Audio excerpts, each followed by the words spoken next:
Hey everyone, it's your host Marcus Norman of the Gentleman Style Podcast Show. And today I have found you guys a treat. I am smiling ear to ear.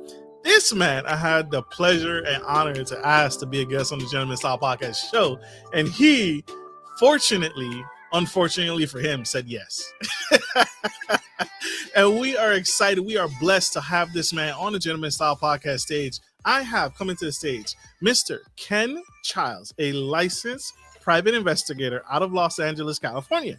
He's worked for celebrities and has been on Dr. Oz, Dr. Phil, and Access Hollywood, and everything in between. And he's also been featured in a Los Angeles magazine, Los Angeles Times, and BuzzFeed.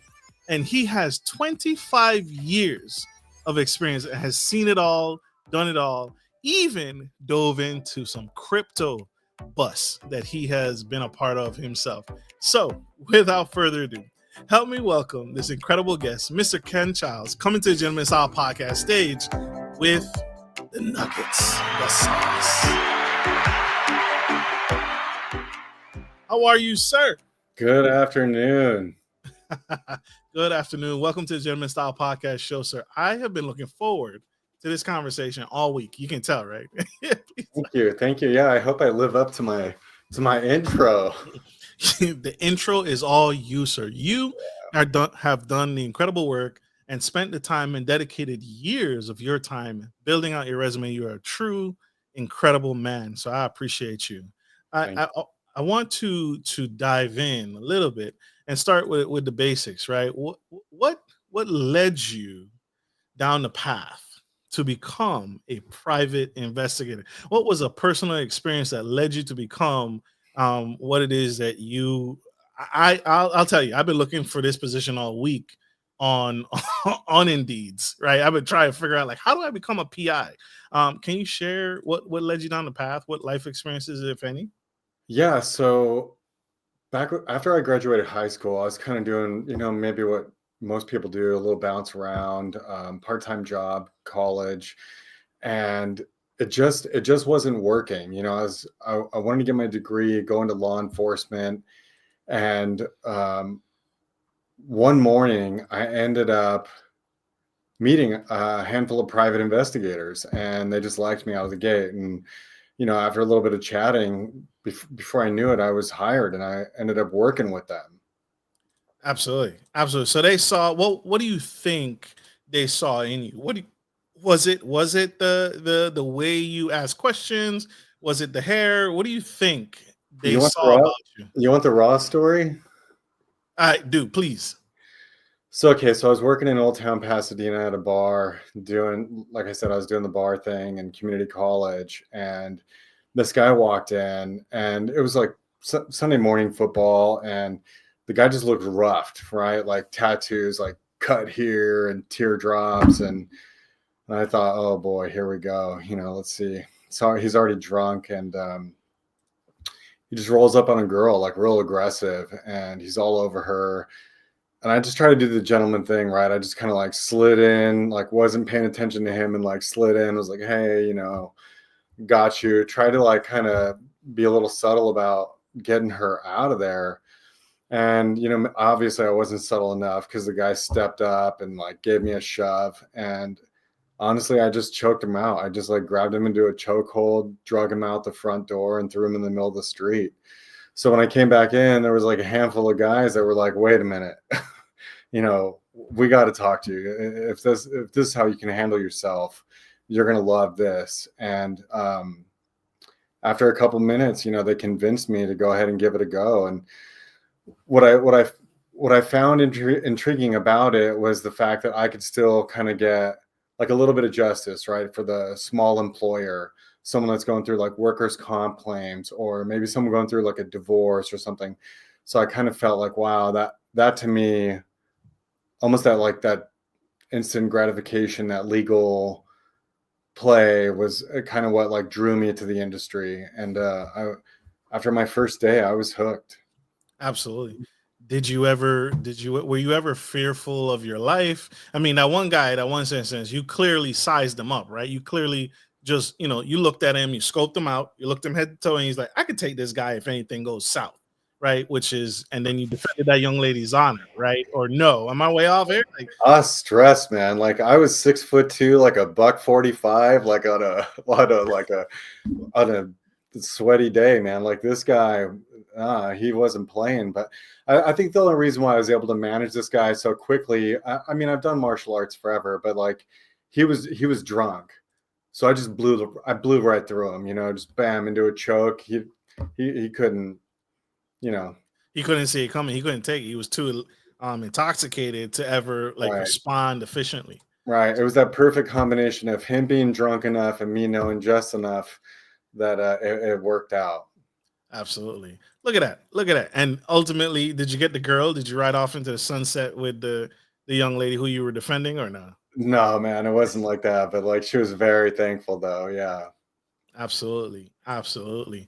That's huge. And so they saw you, they saw the potential in you, and they said, we got to talk to this gentleman. Have you ever caught someone you personally knew cheating? Have you ever caught someone or found someone that was like, this is the baker at my favorite deli. Like this is my buddy from racquetball or baseball or football. No, but crazy enough, I did get a call from a young lady, and she was outlining like why she thinks this guy's cheating, and I'm like, yeah, it's all kind of like aligning. And then she says, well, we got a little bit of a problem because he's also in your line of work. And I thought, oh my goodness, like, well, okay, well, now you got to tell me, like, who is this guy? And she gave me the name, and I'm like, oh, pump the brakes. Like, Mm, I actually have a really good relationship with this guy. So I had to so it's really interesting. So in my line of work, should not take that case, right? Because it's a little bit of like a moral or ethical conundrum. So yeah. I told her, well, since the cat's already out of the bag and I know this guy, what I can do is I could bring in another investigator that I know that doesn't know him. So like I'll still kind of like manage it and whatever. And then I don't know, somehow she felt like she got a little too nervous, and since we all knew each other, she ended up like backing out. But I did have to keep that secret. Yeah. Oh my gosh. So so are you like the transporter in California? Are you the transporter private eye of California where you where you're like, I don't need names. I just need weight of the package. You know the movie Transport was like, what's the name? Where does he live? Basic information. How much detail do you need to initiate an investigation, or do you just need, hey, I just need what city this person is. I'll do the rest. Like, what do you need as a client looking for you or your services? So we all like to think we're like dope, like the transporter, right? In our minds, we're like, boom, we got the car. Give me the address, and off we go. The reality is, it depends, right? So let's say I'm talking with somebody, and it's a legitimate case, and maybe they don't really like, their details are a little fuzzy or whatnot. I can I've been doing this long enough, like I could bang out the rest, honestly. But typically I want to know a little bit more, just because I want to know what I'm getting into. Is it like a nasty enough divorce where a new boyfriend might want to like step up if we get caught, or let's say it's like some sort of auto repo or something like that. Like I do auto repos as well. I like to find these stolen cars, these people that just like drive off with these rentals and never come back. I love those cases. So you never know. So honestly, I don't need a terrible amount of information, but I do want to know what I'm getting into. For sure. For sure. Right. That absolutely helps. How much do you incorporate social media, if at all, in your private investigation? Can you spill any tea there, or you don't need that? No, you know what? There's no like secret recipe to this. If I'm on a case, like, of course, I'm going to look down and kind of bop around a little bit and see what's going on online. Yeah. Absolutely. You know, Absolutely. What's the difference between you, a private investigator, a professional private investigator, and a bounty hunter? Or do you guys work together? Are you guys two worlds apart? no. So I did. bounty hunting for a handful of years, and I did love it. I'm a bit of an adrenaline junkie, honestly, and it's I don't know. It's just like it's its own world, and at the same time, like PIs are a pretty good fit for it. We have the ability to look up information. We can kind of interview people a little more like on the low key, where we would get maybe more information out of somebody versus someone who's just going to like roll up a big old like vest and bravado and just kind of shut some shit down. So um, I do feel that like there is a pretty good market for private investigators to do that. The flip side is I feel like these insurance companies and or these bondsmen, they don't want to pay. So I had a handful of jobs that kind of like, it's like a teaser, right? You go out and you like arrest somebody and you're on that like big high, and then you get like a fair check and you're like, oh, okay, well, let's build this up. But the problem is, what they don't tell you is you're going to go after someone who's hiding for murder, but you're looking for him for like a $300 like DUI skip. And the insurance companies don't have an obligation to tell you that. The court system didn't have an obligation to tell you that as a bounty hunter. They may not know that, right? So like all of a sudden, you get your paper and you're like, all right, DUI, blah blah blah. We're just going to make gas money off this, but we're going to do it so we can get the better jobs, right? And so you roll out, you start talking to friends, and all of a sudden you're like, they did what? The hood is like, protecting them for what? Like, oh, okay, this is going to get real quick. Yeah, I've got those stories for days. What has been your worst story or situation, and what has been your easiest PI job? So let's do both ends of the spectrum. Like the worst, like, man, I went for DUI and the dude was a mass murderer. Like he's like, Pablo Escobar level type stuff, like the FBI. He's on America's FBI list. You discovered, or what was an easy, like, listen, the guy was, he was hiding out in his mom's basement and I caught him because he refused to leave the house. What's your easiest case? What's your worst case? So it's almost like the same exact case. So it was like easy in the way that we didn't have to like really dig in and go looking for him. We knew he was with this girl. He wasn't going anywhere, but then we started getting talks through like friends and friends that he's got a gun like at the back window. So if he hears anything, this dude's just gonna like run right out the back, grab the pistol, and dive right out that window. And so it was right before Christmas, and one of the people that I think we were just kind of like paying them off for a little info in the hood, and we get this call, and they're like, "Hey man, this guy's like up on the roof putting up Christmas lights." So all of us, yeah, right. Like all of us shut it down. Like I remember I left dinner, a bunch of our team just like rolled out. We called the sheriff's department. We set up like 3 or 4 blocks away. And then I just remember being like bothered that the sheriffs didn't care, because like we knew at this point in time he was wanted for murder. And then they were like, well, we're going to position here. We're going to do this whole team thing. And we're all like, this guy's on the roof. Let's go now. Like we're not playing. We got to hit him while we know he's there. And his hands, I mean, what? He's got a hammer or something. At least it's not a pistol, right? Right. So we decided we blew the sheriffs off, and we're like, well, I mean, just sit back a block and just catch the dude that's coming running, right? So our team goes running in, and my job, I was kind of the faster of the 4 or 5 of us. So my job was to basically make entry into the backyard and set up in the backyard, ready to go. So I remember I'm running. I hit this fence. For me, it's nothing. I hit this fence and I'm coming over so fast. I land in front of these 2 massive pit bulls, right? I mean, massive pit bulls. What? I had to grab my pepper spray. I pepper sprayed the dogs. Then as I'm handling that, right? As I'm handling that, I hear, and I can't see anything because I got the dogs in front of me. I got like a like a security lamp and then jet black over here, but I can hear it. So man, my heart's pounding, right? Like I got my guns out, I got my taser out. I'm like kind of double fisting at this point. Like I don't know Right.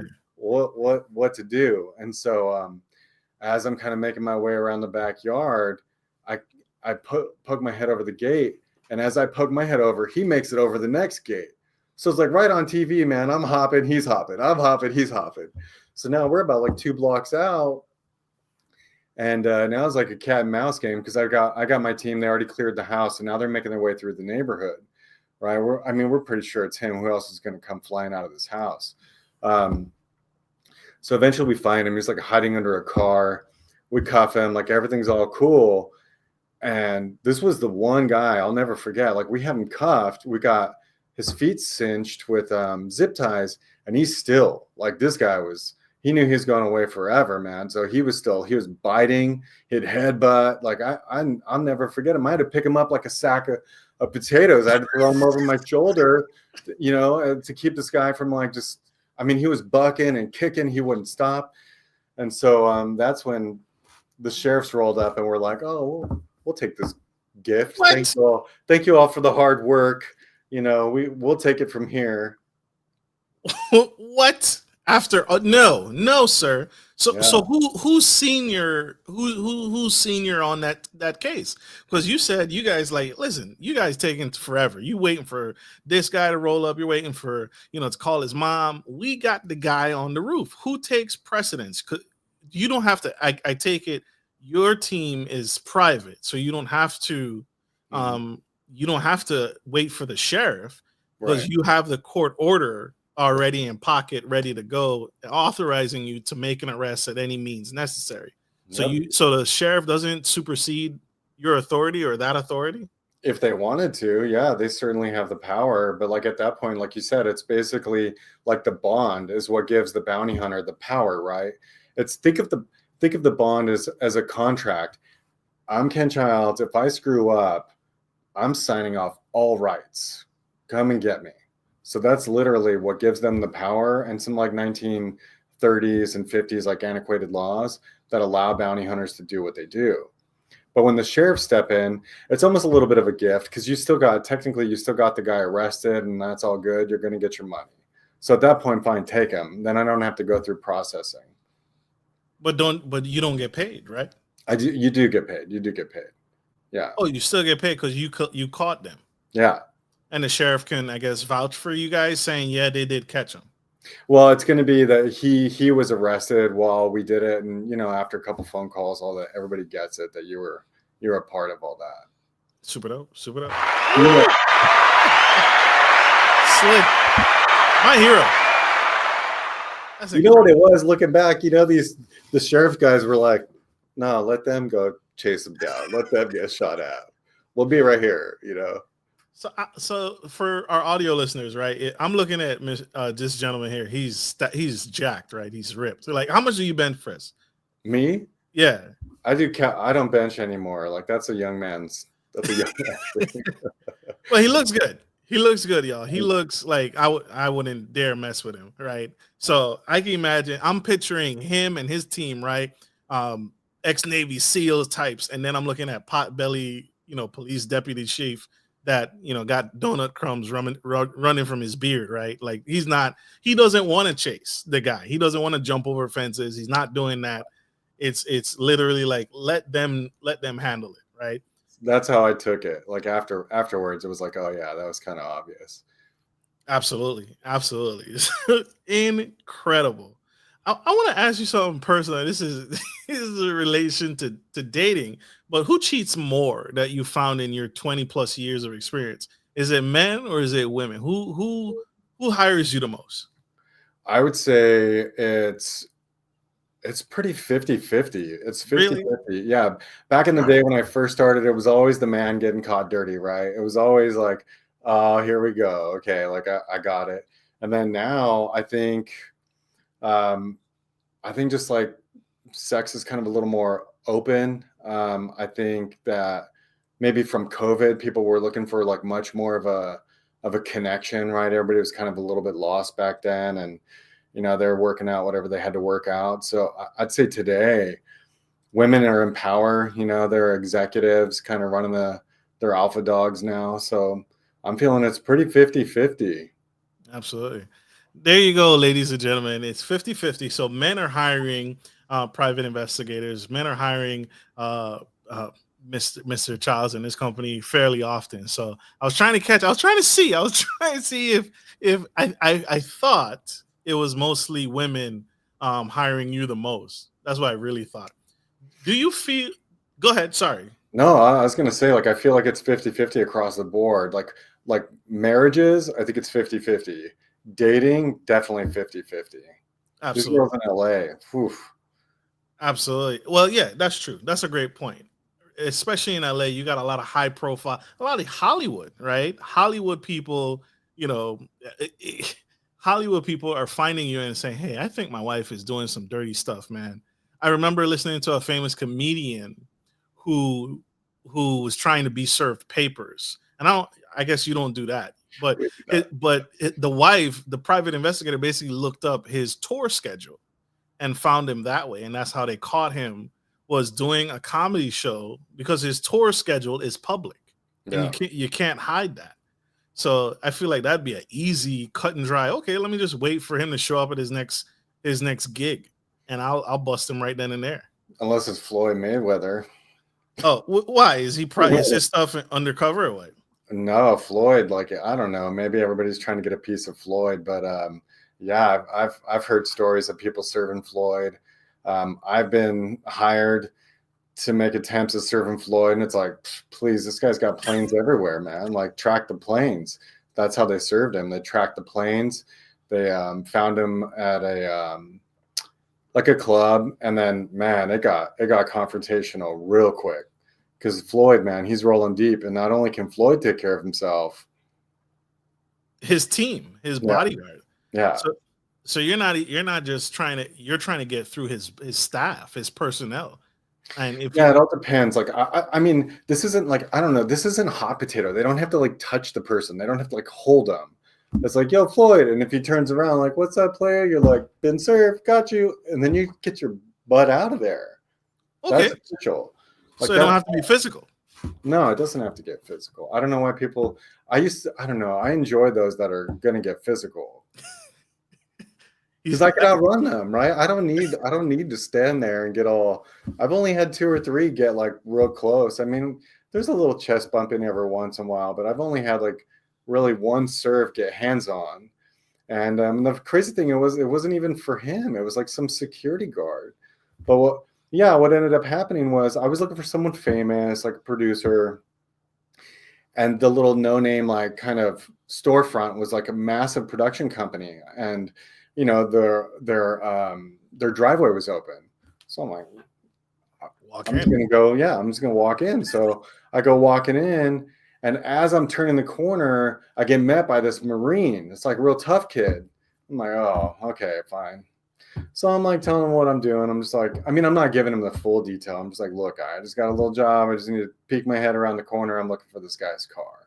So he's telling me go pound sand. Okay, fine. But I turn around and I got these 2 like Oompa Loompas behind me, these big dudes. And I'm like, great. Now I'm like pinned in, and it's like I'm in the center of this like triangle here. So I'm trying to like talk my way out of it, right? I'm like, hey guys, look, whatever. I'm like trying to take it down a notch. And I said, look, let me just be like straight up. I got papers. This doesn't involve anybody. It's gonna get done, whether I do it now or later. But like, I'm not telling them like I can't back up. Like, I'm not gonna step into 2 dudes. I got 1 dude. 1 dude's easier than 2, but he's a Marine. And so I go to show him the papers, just trying to like just keep it talking, trying to lower those expectations and chill things out. And what do you know? The guy just like slaps it right out of my hand. So as he slaps it out of my hand, I use that momentum. I hit him in the throat, turn him, and shove him right into the wall. So the guy just like smacks his head into the wall. Now I turn around and I'm like ready to go for these 2. They part ways. So I'm like, okay, great. Like, I'll make my way out of there. And all I'm thinking is like, damn, all that went down just because I was like walking in, and dude was too much to even like kind of like let me out. Right. And you were trying to de-escalate the one guy, Yeah. right? Before he even got physical. Like, listen, that's not even your first approach. My approach is, listen, I'm just here. Do you have to identify yourself? You don't, it doesn't sound like it. You don't have to identify yourself. You don't have to have a big PI badge on your chest. You can be No. incognito here. Yeah. Superman S on your chest.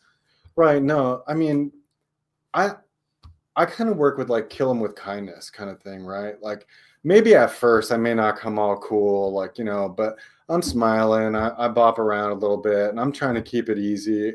If they're coming off super aggressive and it doesn't need to go there, like, yeah, I'm going to de escalate and slip out, right? Like, why? Like I can come back another day. Absolutely. Absolutely. So it doesn't have to be done right then and there. No. Absolutely. But I mean, it's all like on intuition, right? Like if you're feeling like, oh, the person in front of me is kind of a little bit of a wobbler, like, all right, cool, I'll tell you what's up. Like, it's only right or wrong till like after you do it. Absolutely. Have you ever found a case and it turned out you were hired and then it found out, okay, he's not cheating or she's not cheating. They're hey, the person you saw him with, that's their cousin. They were just taken out for a bite to eat. I know I have one of those stories. But then the problem is, if you don't catch them, then they're almost like equally mad, right? Because like, man, I felt it, I know it. They kind of almost like you almost like need to catch them cheating. Mhm. But I know I've got one or two of those stories. It's just not coming off to the top of my off. It's not coming to right now. That's fair. How long do you pursue someone? How long are you hired for? What's the length of your service to a client? Is it a lump sum of money I'm going to pay you and then you tail them until you catch them, or is there a time period like, listen, this covers you. I'm gonna tail this person, or I'm gonna find this person for 3 months, and then we need to re up or we need to renegotiate. It's budget permitting, right? It's all by the hours. It's like X dollars per hour. But the more I talk to a client over the phone, I could dial it in. I mean, I've been doing this for 26 years. So what I'm trying to dial in when I do talk to a client is I want to see that window, the availability the other person has, right? And then if there is a window, let's say for example, suddenly Ken's going out to the gym now every Thursday afternoon, and it just so happens he's completely off the radar. And then he comes home and he's not smelling like he hit a shower. He's smelling like funky, right? Well, obviously, let's cover that window. Okay, let's hit that Thursday afternoon where you're thinking that they're going to the gym. Or what's your schedule looking like that would give them the opportunity to like slip out if they are having an affair, right? If you're Monday through Friday and you got some crazy sales job or you're some executive without the time and the other person is just like a homemaker, uh, husband or wife, whatever, Mhm. those roles change today. I would then say, well, then sadly, we got to kind of cover that window a little more, right? If you're coming home and they're home and all's well in the evening, then yeah, we got to look in the daytime. Or let's say all of a sudden you got like these like you're a Saturday person, you got your pickleball going on, but then you think something's going on with your spouse. Well, then maybe if everything else is okay, but you got that feeling, well, then let's cover that time that you're out at pickleball. Absolutely. Or if you could just step out for the weekend, if you have that relationship with your family where like, oh hey, I'm gonna go and take care of mom and dad, they're getting a little older, I'll be out for the weekend. Well, let's cover that weekend. If you think your spouse is kind of doing something, you go ahead and take off for a day or two, we'll cover your spouse. That's what I was gonna ask. That was my next question. Is like, is it like, hey, he just left the house, now's the time. Is it like that? Can your client reach out to you in that type of way? Like, hey, like you said, this weekend, if I reach out to you on Monday, that seems feasible. But what about, hey, he just stormed out the house. I don't know where he's going. I don't know where she's going. Could you tail him? Anything like that? No, no, and That's and so fair. then also we try our best to schedule everything in advance, right? Because it's just too much. Like, what are you doing right now? I got kids, I got a wife, like they have expectations, like, you know, have you dealt with like, like a 7-year-old come 5:30 p.m. expecting some like food? Like, no, like I can't go cover.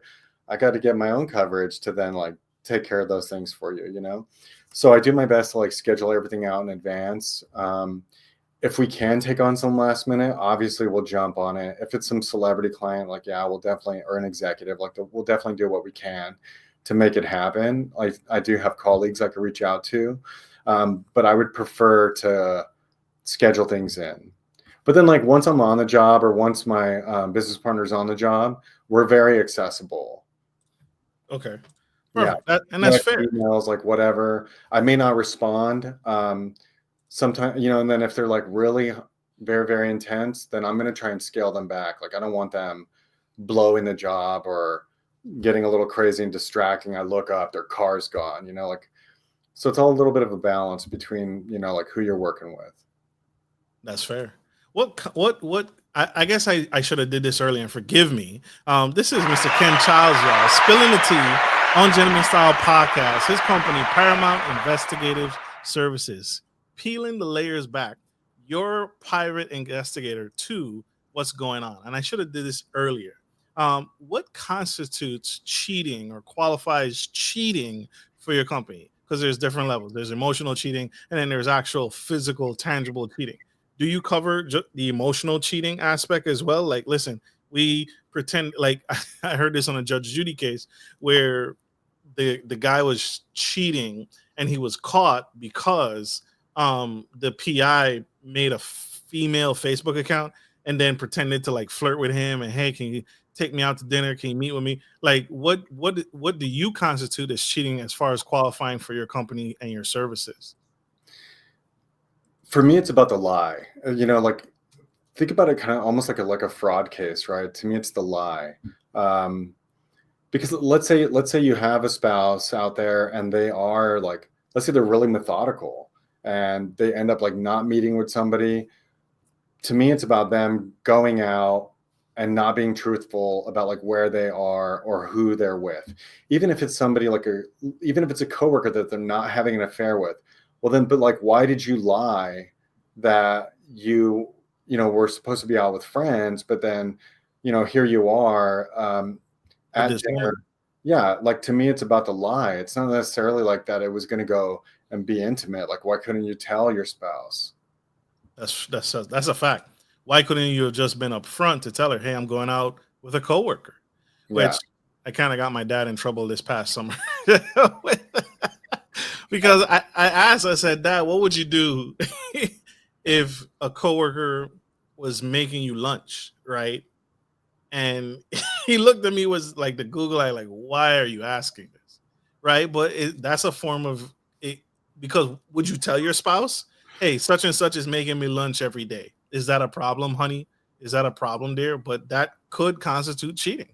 And then, like you said, why not just tell your spouse, hey, this lady is making me lunch at work. This is why I have this extra Tupperware in my bag. Healthy boundaries. Absolutely. Absolutely. I feel like you get the ability to question these people, right? As you zip tying them up, and they come with a riddle of excuses. What's the most shocking excuse you've heard from a cheating spouse, if that comes to mind? Or, what's the most ridiculous or outrageous? Like, well, I was cheating because she doesn't make me a sandwich. No, you know what? I don't know. To me, it almost always circles back to the like lack of intimacy. I don't really have any like ridiculousness. Or I get, maybe to me what's really funny is when they like gaslight you, right? You're like, Mhm. let's say I've got a video of them dead to rights. Like, let's say I've got them like in a car, full on shenanigans.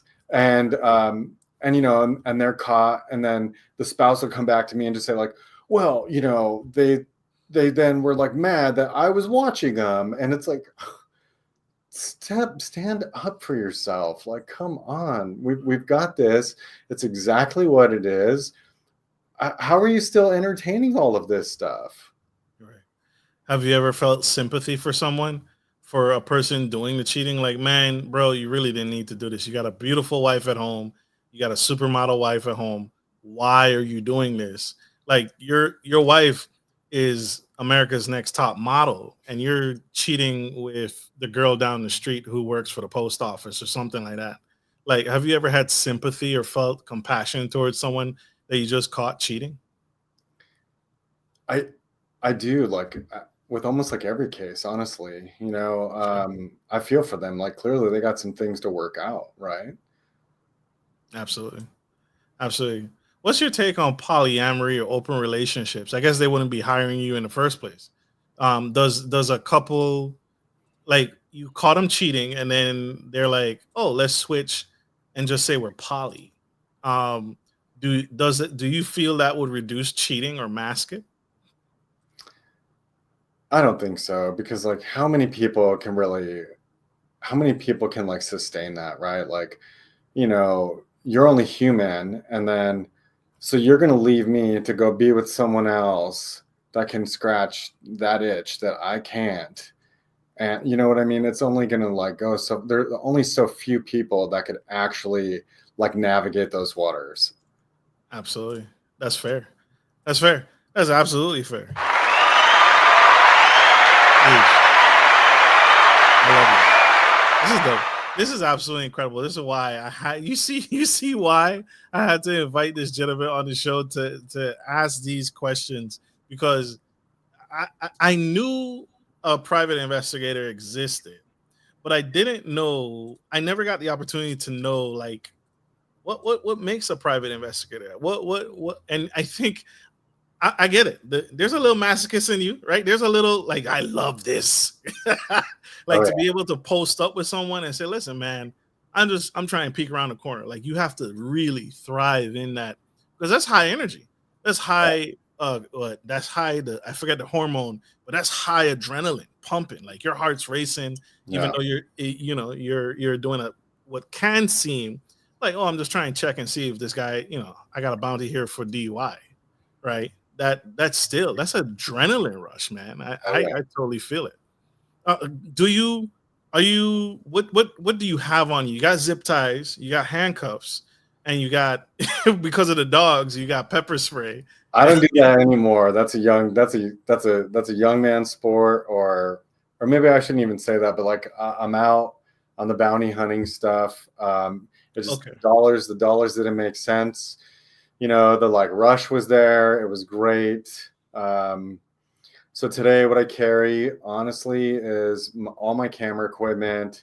I stay physically fit. I make sure. I mean, I can handle myself. Like, I'm fine with all that. And then if I do think I'm going into like a situation, I carry a taser on me. Okay. Um, Well, and the reason why I carry the taser, and I actually recommend, you know, ladies carry taser. I recommend a lot of people carry this taser in particular. It's called the Pulse, like Pulse, Pulse, by Taser, and it's very small. It's the size of a maybe like a wallet. You could fit it in your back pocket, and I personally got to use tasers on people, so I know the effects. You drop them. The only time you're really going to run into a problem is if you're dealing with like some convict who knows like pull the dart out. Like, I've only had that happen one time, but I do recommend it because you can legally carry them. You don't need a special permit. You don't need classes. I mean, I recommend you know how to use it, but trust me, when some bad person in a dark alleyway sees that flashlight and a red laser, they know that's it. They know this person can use it. And I learned that during bounty hunting. We kept going into people's houses, and this one time in Upland, I'll never forget. We make entry. There's only two of us, and we've got like five or so gang members in front of us, and they were looking at us like they didn't care. They did not care that we had guns. They knew we couldn't use them. Their buddy was out the back window, like running off down the street, but we couldn't like kind of back out of the situation. It was a little too intense for that. And then what I didn't like was, as I was putting my gun away, I could see them kind of like, is it? Can we get this guy? And so I had to put the gun away and get the taser at the same time. And as soon as I got the taser out, it kind of changed their tone a bit. Like, they kind of were like, oh, they sat back a bit because they knew, like, now if anything were to happen, I could tase them like right out of the gate, right? Because you can't just shoot somebody. You have to like show that there's like deadly force, right? that's true. So now with the taser, kind of change the game a little bit. That makes perfect sense. So it changed the tone because you recognize your environment. You scanned your environment. And you saw that okay, they're clearly they're aware. They're conscious that you can't just go straight to it. Not threatened. Absolutely not threatened at all. And so the pulse taser, you recommend this. You utilize this. It looks like it has a safety for again for audio listeners. It looked like it has a safety mechanism. You said this fits in your back pocket, and it's not. It fits in your back pocket. It's a great tool out there. I recommend it for people that live in a rough neighborhood or city. Pepper spray is great. Pepper spray does work, but if the other person's like tolerance is a little high, or you get a little mist back on you, you can find yourself in a bad situation. Or let's say they're grabbing a hold of you. Now you got pepper spray on the both of you. So that gets a little tough. So I do recommend the taser and not a gun. But the taser isn't that one time or you're is this it doesn't this isn't the one that shoots the darts and it sticks to them. This is one like you have to get up close and dirty to them and then zap them. No, this one shoots. The one that you were hovering on, that one shoots two darts out. It's good for 8 or 10 feet. Mm-hmm. And then yeah. And it's good for I think 30 seconds, which is an eternity when you've tased someone. Because I used to have the police model, and I remember I hit a couple people, and that's 5 seconds. And you feel like you're like, damn, man, You're that's dying. nasty. But You're then dying. 30 seconds. So Taser did this, and they offer a warranty, I believe. I may be wrong, but back in the day, this should be looked into. They offered a warranty where if you had to use it, let's say you're on the streets, man or woman, you use it because of some bad situation. The reason why it goes 30 seconds is so you can hit them, basically toss it to the floor and jog off. Mm. And they'll apparently mail you a new one if you've registered it with them and all that. Absolutely. But this is a one-time use. So this wouldn't be effective for you if you had it during that situation where you had the one guy in front, but then you had two guys behind you. This is a one-time one and done. So Yeah. you have to use it wisely. You have to kind of strategize and say, okay, I need to use it so I can bolt this way, right? I need to take out the guy on the left or the right so that I can exit stage left like Scooby Doo. See, if I had the taser on me then, though, I feel like I could have navigated that without it having escalated to physical force because I could have stepped out of the triangle, produced the taser, and then let's face it, nobody wants that, right? And then like Oopa Loompa, as soon as I got physical with that guy, they like peace out. So they didn't really want to be a part of it. They were just like towering over. So I think as soon as Mr. Military like cut there, if he would have seen that taser, I don't think he would have kept on. He would have backed out too. Yeah, he would have probably backed off more than likely. I don't. I've been pepper sprayed. I've never been tased, but you're right. I don't want to experience either or. No, You're thank right. you. I've It's seen it. Yeah. not fun. Not fun. What's your most effective method for catching a cheater? Do you use drones? I know you said camera, taser, and stay physically fit. Why is physically fit? Because I've seen some of those cameras, man. They're like big extendo tripod. You could tell time on the moon with some of them, with, depending on how magnetized or how scope you want to dig in. So why physical fitness? Why do you need to be in shape?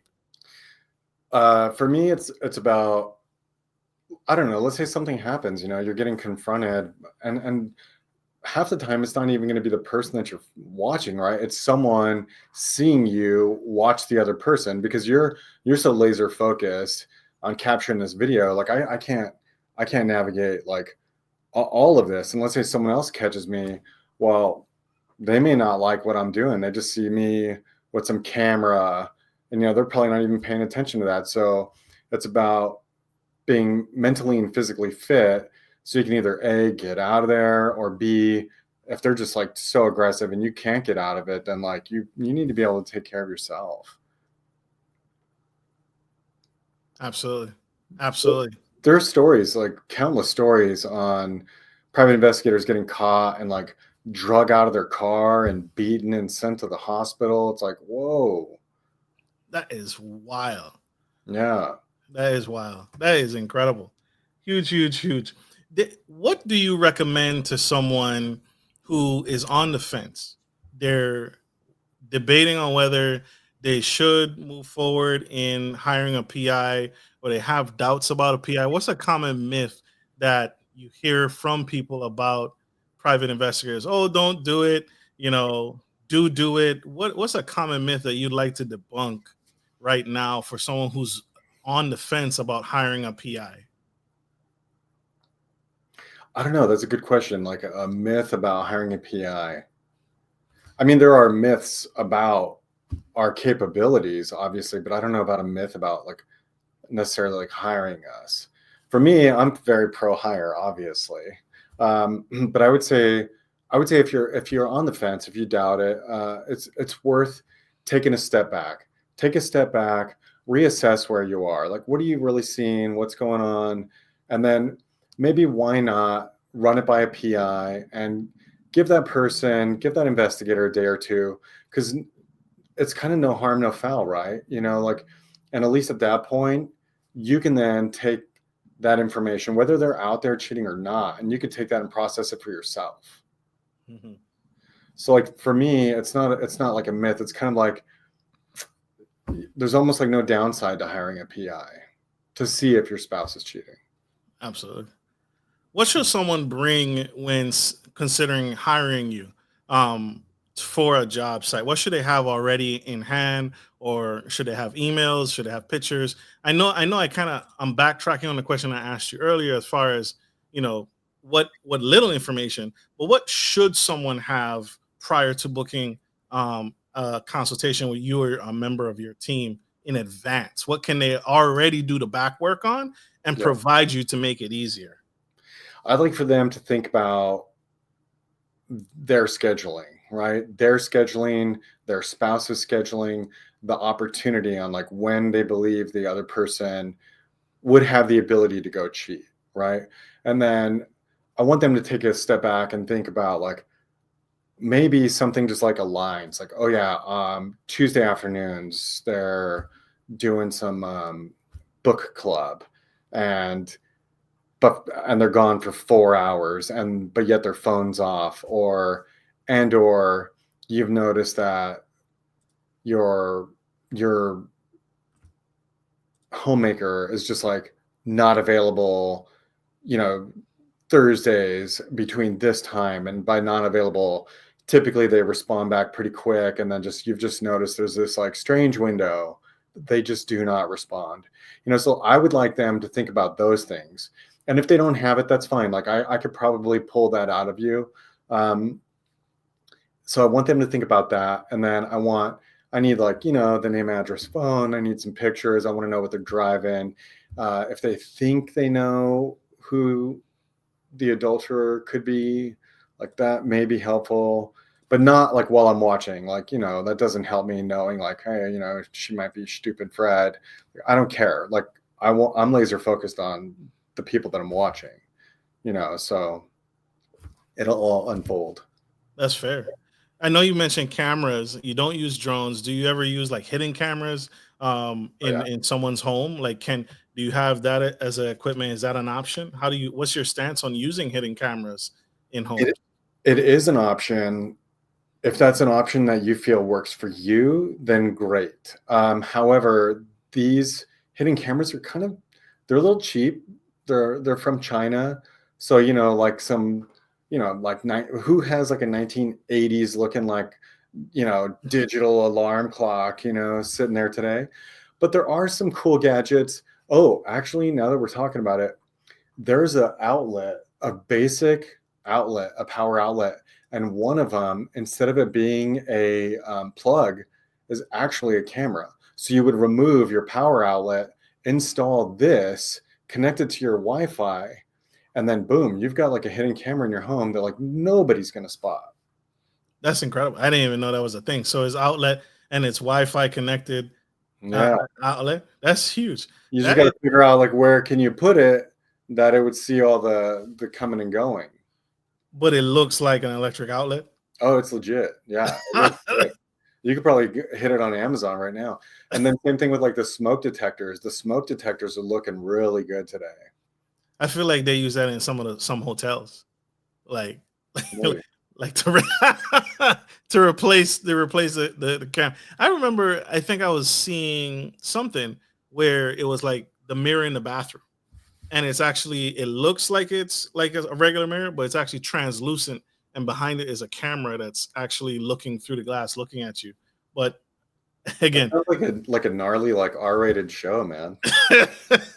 I mean, I what you do, I can imagine it can. If you're catching people actively in the zone, they're in the moment, and you're probably catching people like in the weirdest setup, in the weirdest position. So it's not. Usually it's like in the car, or they're gonna just do like a dirty motel stay, you know. Even the well, I guess like the ultra wealthy, they kind of like they can ball, so they'll go to some hotel that you can't really get access to. So that's a tough one. But they might even be just like, let's hit the Marriott, Mm, mm, mm. you know. So we've caught quite a bit of that. I don't I don't think a lot of cheating, like honestly, in my 26 years, I've been thinking about this the other day. I can't think of one case where I've had someone sneak into their own home. You know what I'm saying? Like if I was like stepping out, my wife goes away for the holiday, I'm not gonna be like, hey Susie, my wife's gone. Like, why don't you come on over? I feel people would get killed over that. That's true. I You guess know, the risk is too high, right? The risk is too high for the I wife to think come so. back. Like you got neighbors, they don't talk to you, but they sure in the hell know that ain't your wife, you know? So That's you've true. got that going on. The I don't know. I think like the nerve. I'm sure it happens, but most of the cheating, typically we catch them in cars or at like cheap motels. They're out and about. It's rarely ever, never at home, and Yeah, and that's a lot of maybe like experience.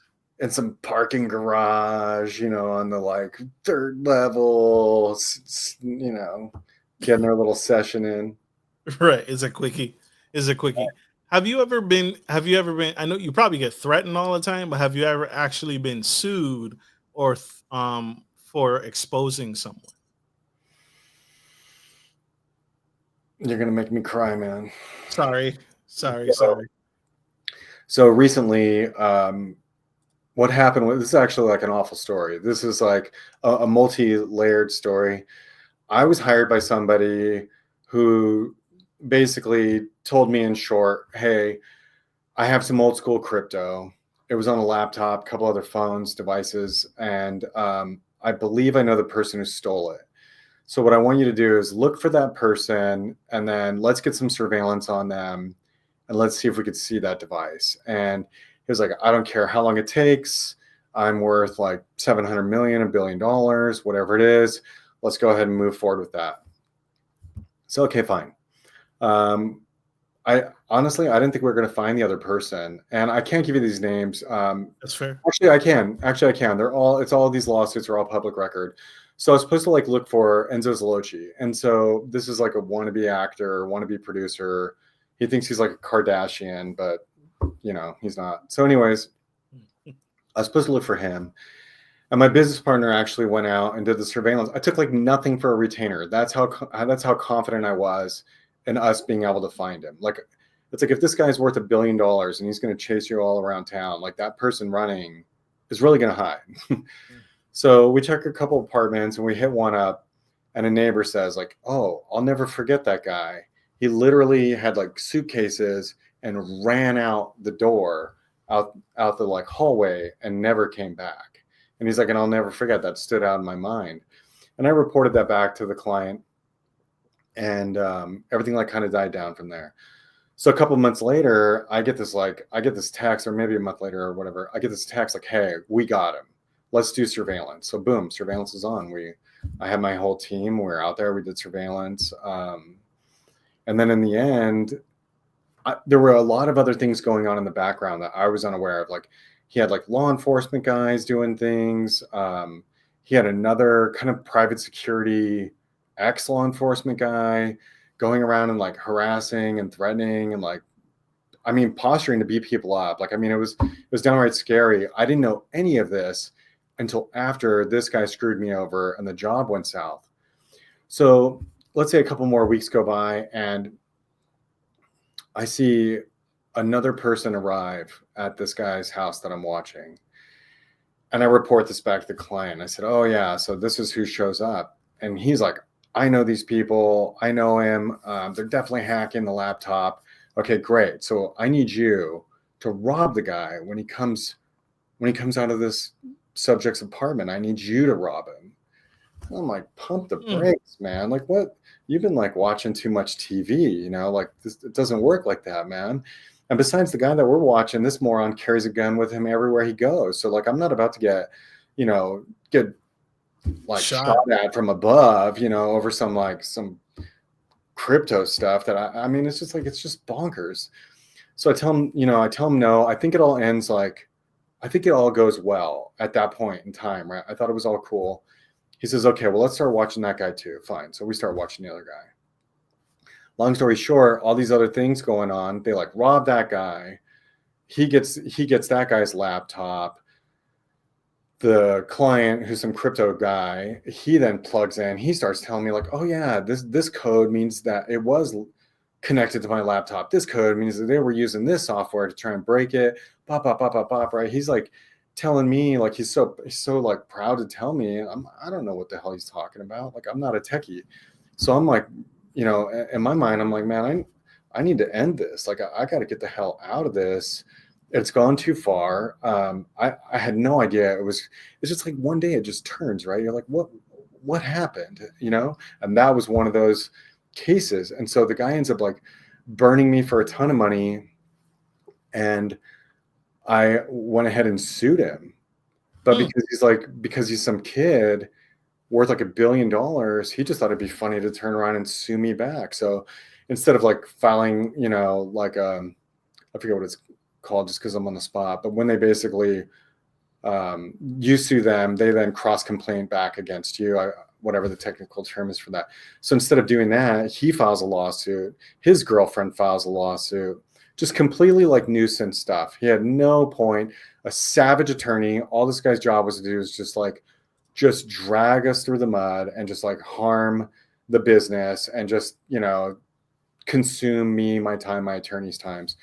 And so that all unfolds. And then what do you know, the FBI sees my lawsuit. They call me. I end up in a couple interviews with the FBI and they all get arrested. So the cops, the sheriff's guys got arrested, 5 or 6 of them. They all took plea deals. They're all doing like real time, man. They're facing real time, federal time. And then, and the client himself, Adam Isa, that guy, he's like waiting for, you know, he took a plea deal and he's like waiting for sentencing, like as we film this. So now the knucklehead that I was following, that guy is now suing me, the sheriff's department, basically everybody but you and your listeners. He's suing everybody. So yeah, but at the same time, like, what do you want from me, man? If I was like misled and lied to, and what I was told, I had every reason to follow you. So yeah, you didn't violate anything. So yeah, as far as like suing a private investigator, it happens. Now I'm seeing lawsuits more and more. Like I had to serve a fellow colleague a couple months ago because he did an asset search and turned over finances, right? Like I don't know what he literally turned over, but in our line of work, we could look up bank records, but we can't look up like banking, like details, right? Like I could figure out like you're with Bank of America or you're with such and such credit union. Like we can figure that out through third parties, right? Mm-hmm. It's illegal for us to call up a bank and say like, hey man, I'm Marcus, bop, bop, bop, bop, bop, and then start, you know, impersonating. So that's completely illegal. Some PIs may still do that. Best of luck to y'all. But the other way to do it is legal. But the problem is like, you have these like very affluent people, they're just going to sue you. Yeah. They're going to, they have the money. They have the money to go years and years and just waste your time and defame you. Yep.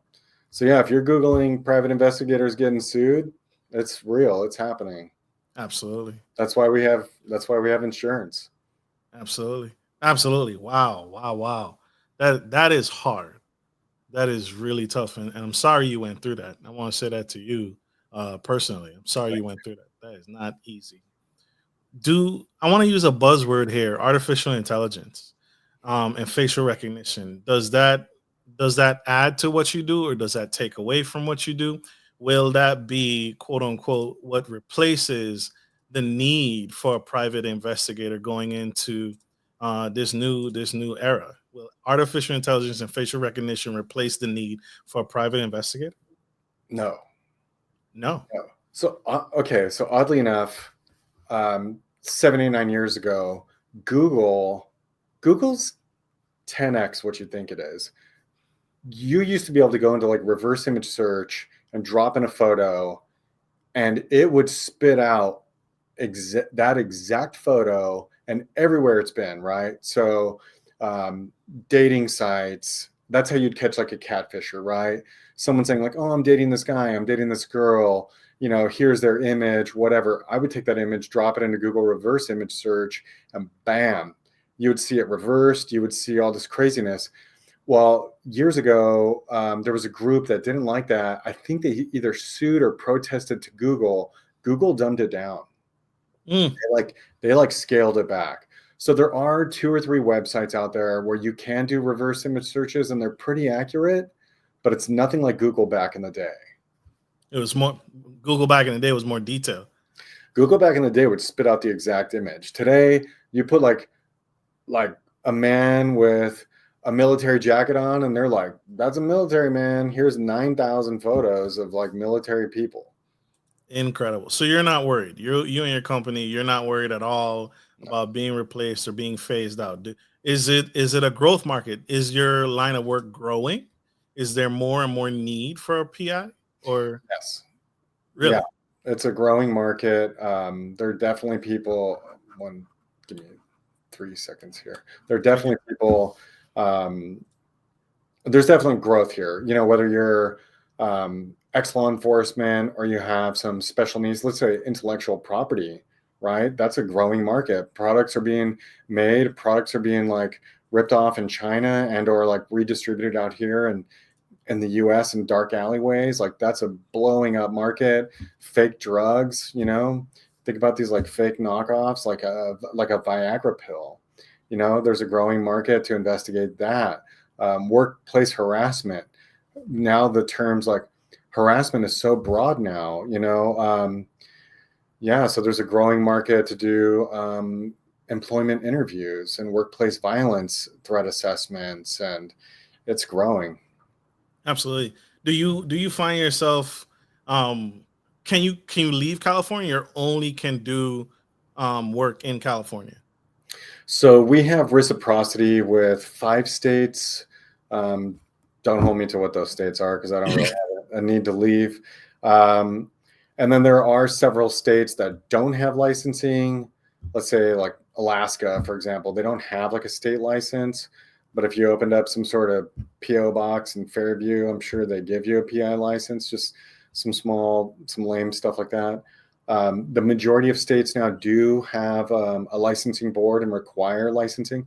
Nevada's hardcore, man. You're gonna get an interview. You got a board interview. You're gonna pay. If you go to Nevada and you're not licensed to be in that state, and someone finds out, the board's fining you, and there might be other charges brought up. Ooh. Nevada doesn't play. Stay out of Nevada. Get a license. Get a license. Do it the right way. I'm gonna get you out of here on this question. These last 2 questions.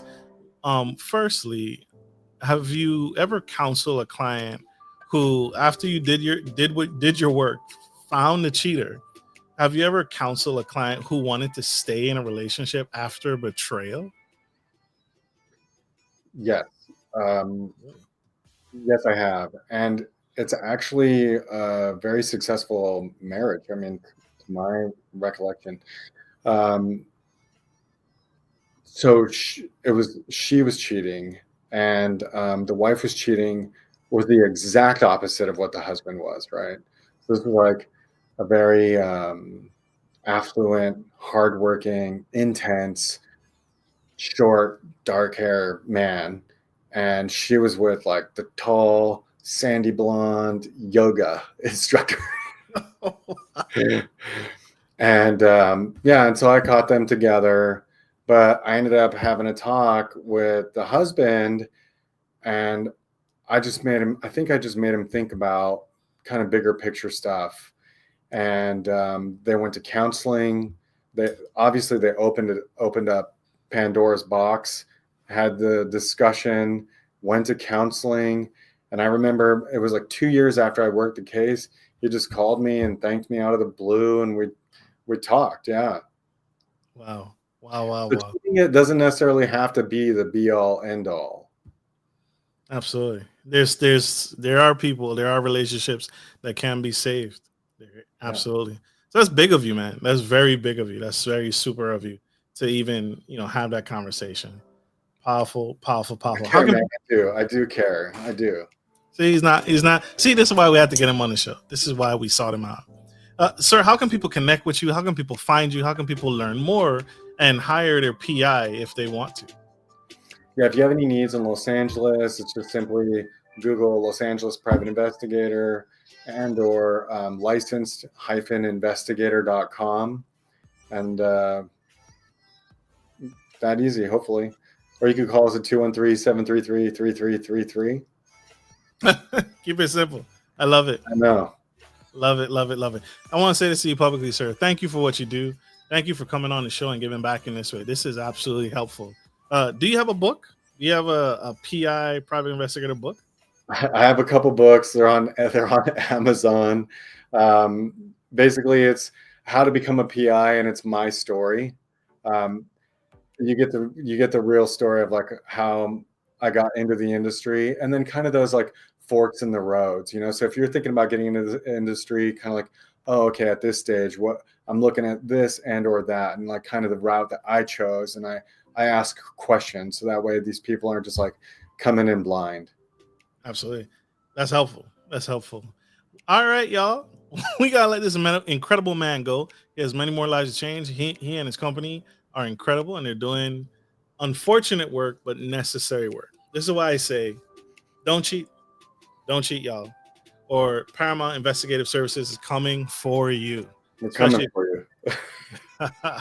Thank you all for tuning in. This has been incredible. Unfortunately, we are out of time. Appreciate you, Marcus. Appreciate you, sir. You are dope and phenomenal. Thank you for being here. Like we end every show, take care of your friends, take care of your family, and I'm going to add this, don't cheat, and take care of business. This is Marcus, your incredible host, and the super fragilistic Espialidocious Paramount Investigative Services, Mr. Ken Childs, signing off. Love you guys. Bye.